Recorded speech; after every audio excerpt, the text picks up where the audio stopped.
Welcome back to the Do Theology Podcast. We have a bonus episode for you today, a surprise episode in a lot of ways.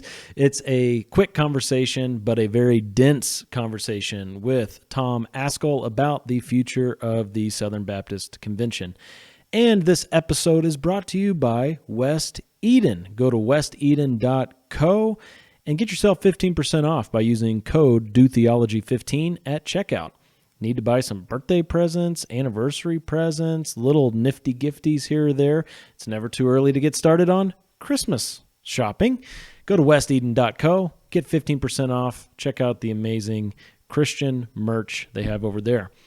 Well, without any further ado, let's jump right into my conversation with Tom Ascol. All right, well, I'm joined today by Tom Ascol, the president of Founders Ministries, as well as the president of the Institute of Public Theology. He's the pastor of Grace Baptist Church in Cape Coral, Florida. And you've been preaching through the book of Romans for how long now? Oh, let's see. I think I am in my fourth year, but I had some interruption early on. Okay. Yeah, about 4 years. Yeah, you could spend the rest of your life in Romans. Yeah, I hope It's been a delight for you. It really has. Just started chapter 13, which is marvelous. And looking for quite relevant. Yeah, it really is. Well, let's talk about the convention that happened last week in just a few words. How would you sum up the SBC convention that just took place in Anaheim? Well, I think I would maybe say more of the same. You know, what we've seen the last few years, we're continuing on the same trajectory. And there's a lot of wonderful things about the SBC, but there's some pretty serious issues that we need to confront. And, I'm hoping that we will confront them and confront them well. But there seems to be a lot of impetus right now to just kind of keep things going the way they've been going for a while. And, I think that if it's not addressed and we don't have some honest conversations, that could be problematic going forward. You, of course, ran for president, and you really positioned yourself as the most conservative candidate, and you had an ambitious plan to change the direction of the SBC. There was even a hashtag, change the direction. And, of course, you ended up losing out on the presidency to Bart Barber. Were you surprised at the results of that election? Well, I didn't really have strong expectations one way or the other. People were asking me, I said, well, I don't know. I obviously wouldn't have allowed myself to be nominated if I didn't want to win. I was willing to serve, but I had no idea what would happen. And, the messengers made their decisions and decided that Bart was more trustworthy with the responsibility than I was. And I accept that from God. So while my desire and will wasn't accomplished, I trust the Lord's was, and I'm very content with that. What did you want to change in the SBC to effectively change its direction? Well, I wanted to change the dialogue first and foremost. I memean, we've got just a lot of ungodly kind of activities and conversation. I mean, there's no fear of God. We got people that are lying, outright lying. And there's no doubt. I'm not trying to be unnecessarily harsh or offensive, but whenever you have people that are recorded in their own voices lying and then admitting that they've lied and laughing it off as if it's no big deal, there's no fear of God in that person's life and those that are around him. Same thing with the stuff that has been exposed with the Sex Abuse Task Force report. Most of the things that were in the Guidepost report were public before they made them, put them all together in that report. But there were some things that we had not known about before.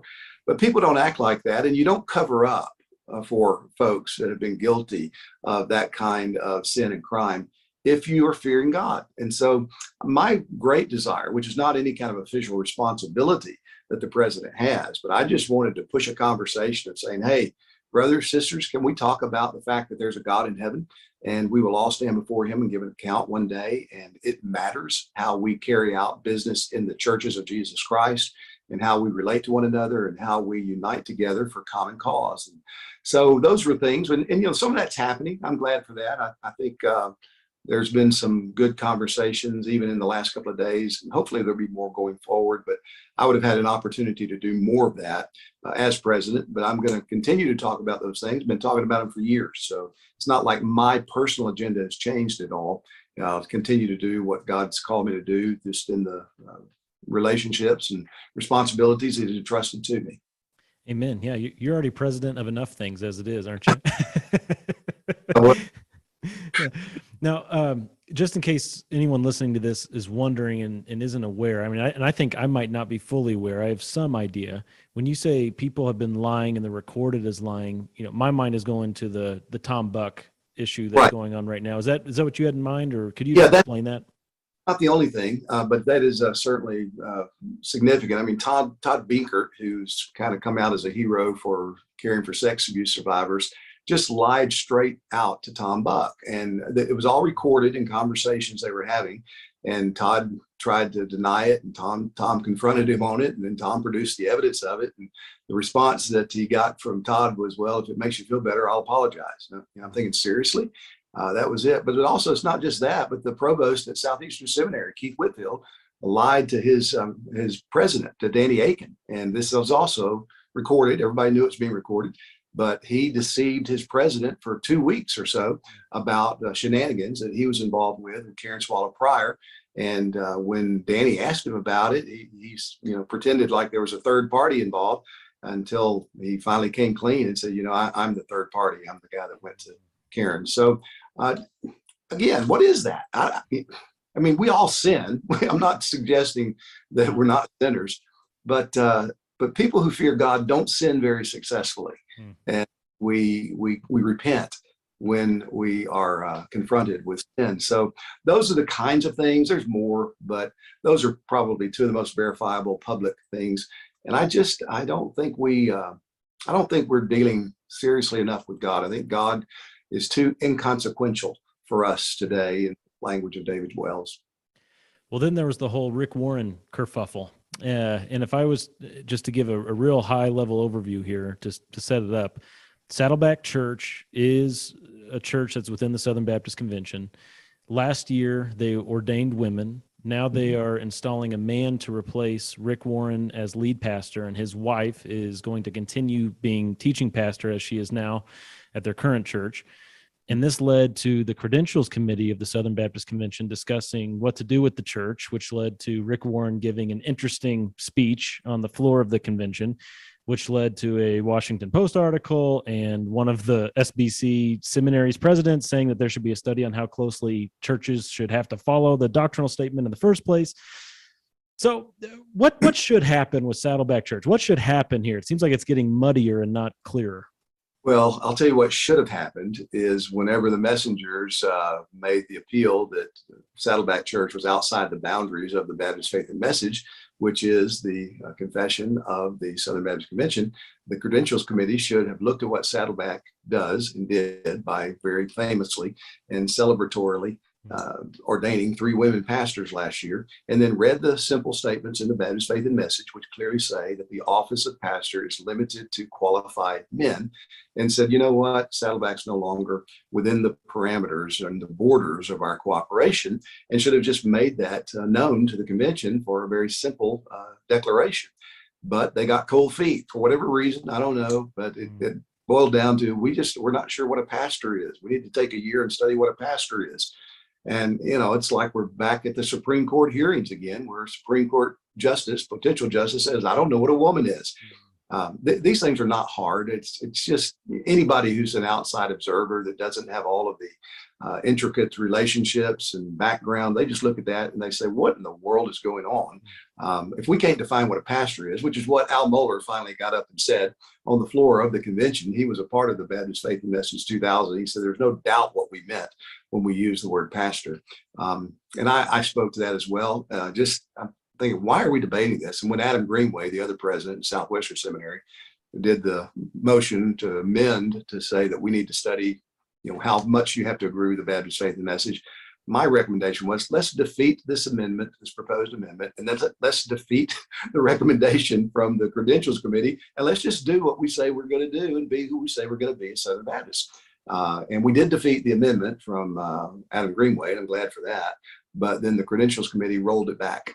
And so it's now kind of in abeyance again for another year. Kicking the can down the road, so to speak. Huh? Well, I'm not asking you to be a prophet here, but what does your gut intuition say? These issues you just listed off, not just the Rick Warren issue, but prior to that, I mean, what's going to happen with these issues within the SBC? Well, I hope we'll deal with them. I hope we'll get honest and be willing to have some honest conversations where we can come to a meeting of the minds if we can't come to an agreement of what ought to be done.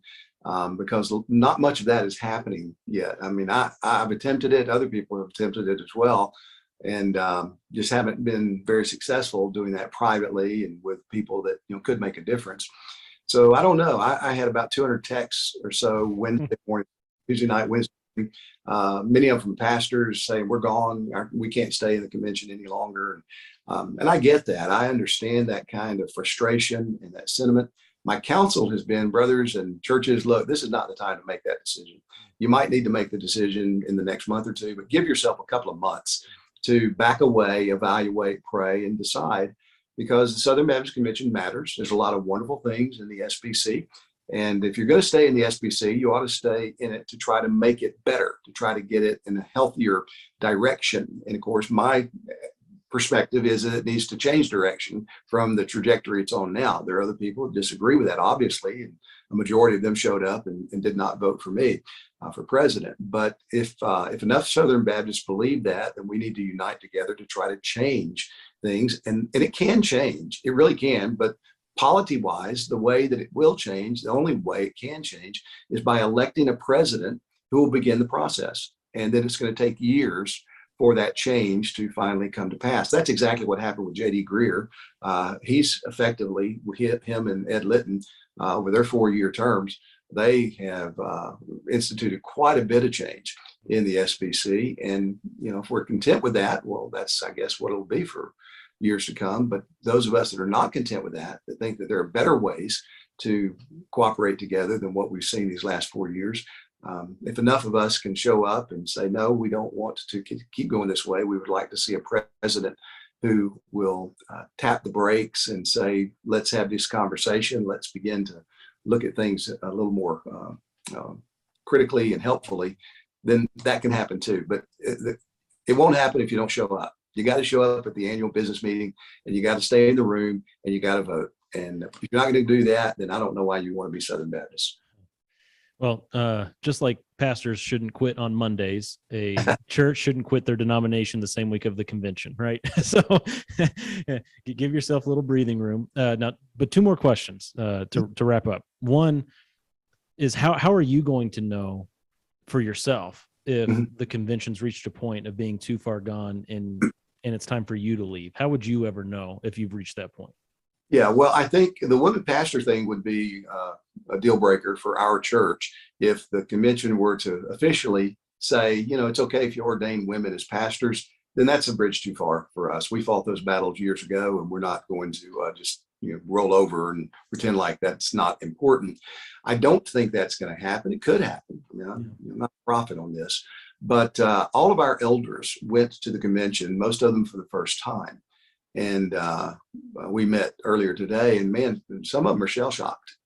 Some members of our church, we had several people there, and everyone's deeply concerned about the way the business was conducted. I think it was a very poorly moderated meeting. I mean, by that, not every point was poorly moderated, but we had more gaffes this year than in recent years that I can remember.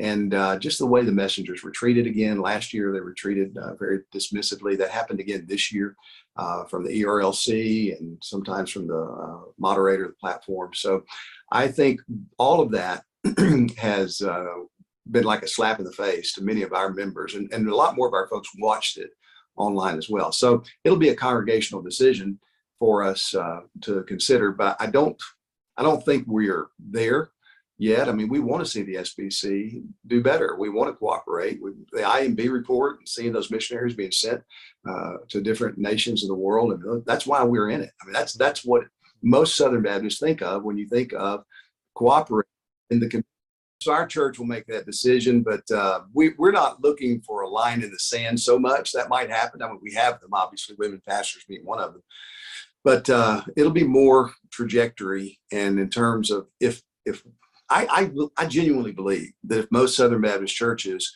were made aware of the issues and understood how to get involved and how they can show up and make a difference, that they would be willing to do that. But maybe I'm just dreaming. Maybe that's just, I'm kidding myself. So right now, the direction's being set by just a handful of churches. I mean, there were only 3,500 churches that sent messengers to Anaheim. We got 47,000 churches in the convention. And if that's the way it's going to continue to go, then, you've got so many of the people that show up as messengers are showing up on the cooperative program dime. They have their way paid by the entities that they work for. And that's an unfair advantage for just regular churches, but that's the stacked deck that exists. And so if churches are willing to let that continue on, then I'm sure many churches will have to decide, is it worth our time and energy to continue to try to see things change when there just doesn't seem to be a groundswell of support for that. So that'll come to, you'll see more of that over the next couple of years. Well, speaking of time and energy, we talked about those who are considering leaving the denomination, those more conservative representatives of the denomination who don't know whether to stay or go. But you also have a very large group within the SBC that kind of have the same mentality that Rick Warren expressed, which was, hey, what are we doing fighting with each other when we can be using all this time and energy to reach the lost world with the gospel? What do you say to people who might lay that charge against you? Is, well, you're more concerned with infighting than you are with reaching out to the lost and dying world? Yeah, well, I want to know what we're reaching out with and for. That's my concern. And if we're not taking care of things internally, then we're just going to be exporting bad things. And when Rick made that comment, he says, man, let's keep the main thing. Let's quit about secondary matters. Well, that's fine. If that's the way we're going to be, if that's the kind of organization we're going to be, let's invite the Presbyterians and the Methodists in, because we disagree with them about secondary matters too. The reason that we are Baptists is because we say we agree about secondary matters. We're not talking about tertiary matters. We're not talking about dotting I's, crossing T's, eschatological views. We're talking about who has God prescribed to be the elders, pastors, bishops of local churches. And that's a pretty serious thing. He tells us that the church is the household of God, and we need to learn how to behave ourselves in the household of God according to the rules that he sets. And if we're not going to do that, then let's quit calling ourselves Baptists, and let's just throw the doors wide open and say, okay, anybody that believes in Jesus, hey, let's link arms and go. Wow. Well, the first time you were on our show, you said something that I actually had to type out, and I put it up on my bulletin board. You said, I want to be as broad as the Bible is broad, where the Bible is broad. And I want to be as narrow as the Bible is narrow, where the Bible is narrow. And sir, that's what you're becoming known for. And we really respect you for that. We really appreciate what you're doing. And we hope the best. I'm not Southern Baptist. My church is not an SBC church, but we are very closely aligned. And I want the best for that denomination. So thank you for all the work you're doing. Well, thank you very much for having me on again. And, pray that God will give real wisdom. Pray for Bart Barber. Bart's not a bad guy at all. He's an old friend of mine. In fact, I just discovered a couple of days ago, I came across some old correspondence. In 2018, I was encouraging him to run for president of the SBC. I will support you. I will try to get people to vote for you. And that didn't work out. He didn't do that. But anyway, Bart's a good guy. He's a man of integrity, and just pray for him. Pray that God will help him to see things and to be wise in his leadership. Amen. All right. Thank you so much for joining me today. Yeah. Thank you for having me.